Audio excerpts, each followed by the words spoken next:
सुप्रभात। आज यूनिट 5 का भाषा मूल्यांकन और परीक्षण के बारे में चर्चा करेंगे। भाषा मूल्यांकन और परीक्षण क्या है? शिक्षण और मूल्यांकन परस्पर संबंध प्रक्रियाएं हैं। शिक्षक का उद्देश्य छात्र के व्यवहार में वांछित परिवर्तन करना है। जैसे कहा जाता है कि learning is the modification of behaviour. छात्र के व्यवहार में वांछित परिवर्तन, जो इच्छा है, जो वांछित परिवर्तन करना है, कुछ लिखना, कुछ सिखाना जा रहे हैं, उसको परिवर्तन करना है। प कैसे लिख रहा है या ब और ओ के उच्चारण कैसे कर रहा है, उसका जो परिवर्तन है उसको शिक्षक का उद्देश्य रहता है। तो एजुकेशन का भी मेन उद्देश्य क्या है? मॉडिफिकेशन ऑफ बिहेवियर, उसका व्यवहार में परिवर्तन। मान लो एक छोटा बच्चा अपने आग को छू रहा है पहले से, तो आग को छुएगा तो उसको तपेगा, उसके बाद क्या करेगा, उसको ज्ञान आ जाएगा कि उसको मत छूना है, अगले दिन उसको नहीं छूता है। इस तरह जो उसका व्यवहार में परिवर्तन है उसका मुख्य उद्देश्य रहता है शिक्षक का। छात्र किसी सीमा तक लक्ष्यों की प्राप्ति में समर्थ होते हैं। कितनी निपुणता से छात्र ने सिखाए जाने वाले ज्ञान तथा कौशल को अर्जित की है, इसके विवेचना की प्रक्रिया को अधिगम मूल्यांकन कहा जाता है। मूल्यांकन अधिगम या ज्ञान प्राप्ति तथा शिक्षण प्रक्रिया में सुधार करने की दृष्टि से किया जाता है। अतः मूल्यांकन की आवश्यकता स्वतः स्पष्ट है। जो हम मूल्यांकन करते हैं उसके प्रक्रिया में सुधार कैसे करें।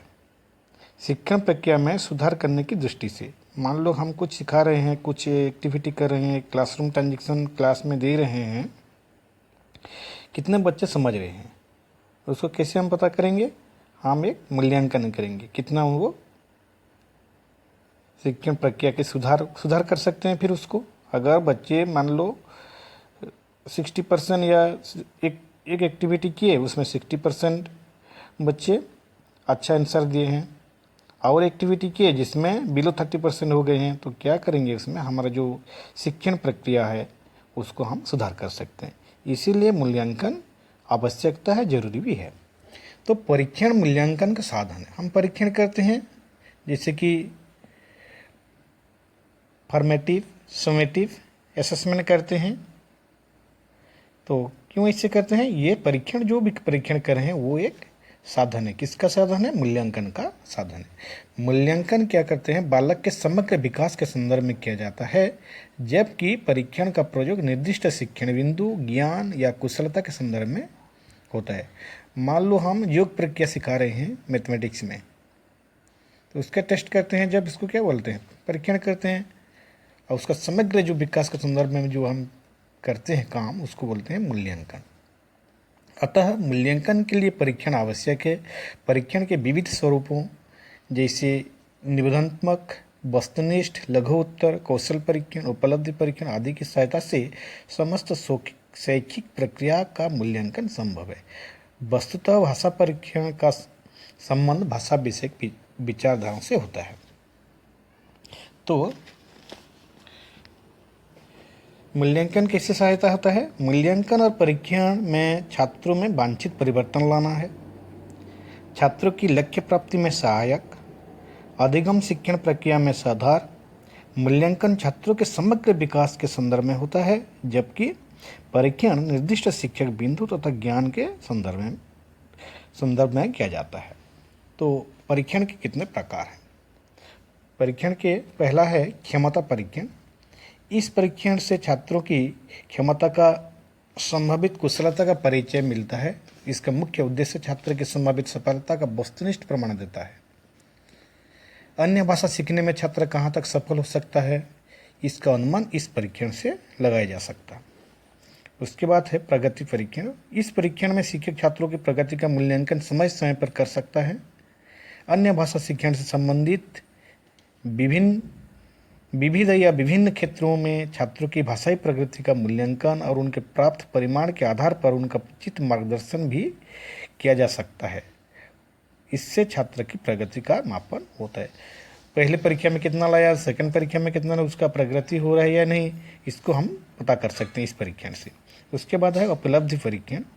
इसका संबंध छात्र की उपलब्धियों का मूल्यांकन से है। छात्र ने अन्य भाषा पर कितना अधिकार प्राप्त कर लिया है, उसकी समग्र उपलब्धि क्या है, उसका अनुमान लगाया जा सकता है। यह परीक्षण निश्चित उद्देश्यों की सीमा में ही वैध एवं विश्वसनीय माना जाता है।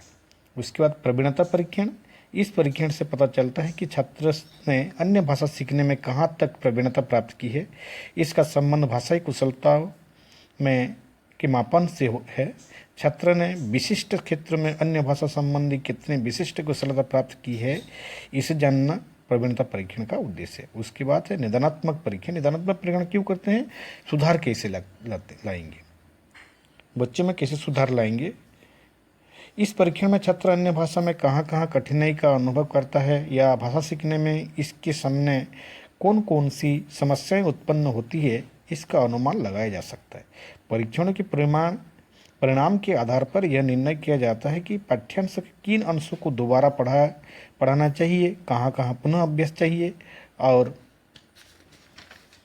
छात्रों की किन विशेष स्थलों पर सहायता की आवश्यकता है, जैसे उच्चारण, वर्तनी, संरचना तथा प्रयोजक पाठों से संबंधित त्रुटियां के निदान के लिए निर्णय इस परीक्षण से लेना पड़ता है। तो इसमें क्या होता है, शिक्षक अपने आप को कहाँ का काम करना है वो उसको निदान, जैसे कि डॉक्टर काम करते हैं, कुछ औषधियाँ देते हैं, उसके बाद वो ठीक हो जाता है या ठीक नहीं होता, फिर चेक करते हैं कितना इसका इम्प्रूव हुआ है, कहाँ उसका टेस्ट करना है, कहाँ उसका कौन सा मेडिसिन देना है। इस तरह भाषाई कौशल में भी ऐसे हम लोग कर सकते हैं।